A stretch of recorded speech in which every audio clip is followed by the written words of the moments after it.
Adenium গাছ ঝোপালো করতে এবং বনসাই লুক দিতে তার প্রুনিং করা অবশ্যই জরুরি।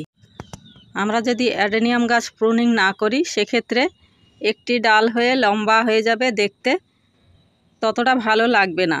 আমি যদি এটাকে এইখান থেকে প্রুনিং করে দিতাম তাহলে এইখান থেকে আমি দুটো তিনটে শাখা পেয়ে যেতাম, কিন্তু এটা আমার প্রুনিং করা হয়নি, তাই লম্বা একটা ডালই বেড়ে গেছে।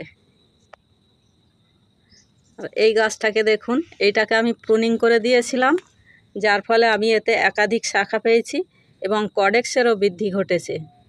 দেখুন কত সুন্দর লাগছে, বনসাইয়ের মতো। তো একে আরও ঝোপালো করতে এখন আমাকে এইখান থেকে এই যে ডালগুলো বেশি বড় হয়ে যাচ্ছে সেগুলোকে আমাকে প্রুনিং করে দিতে হবে।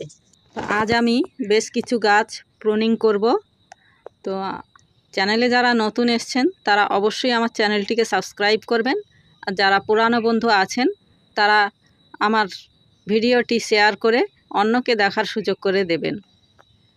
আমি বেগম কারিমা হক, আর আপনারা দেখছেন আমার ছোট্ট ইউটিউব চ্যানেল বেগম কারিমা হক।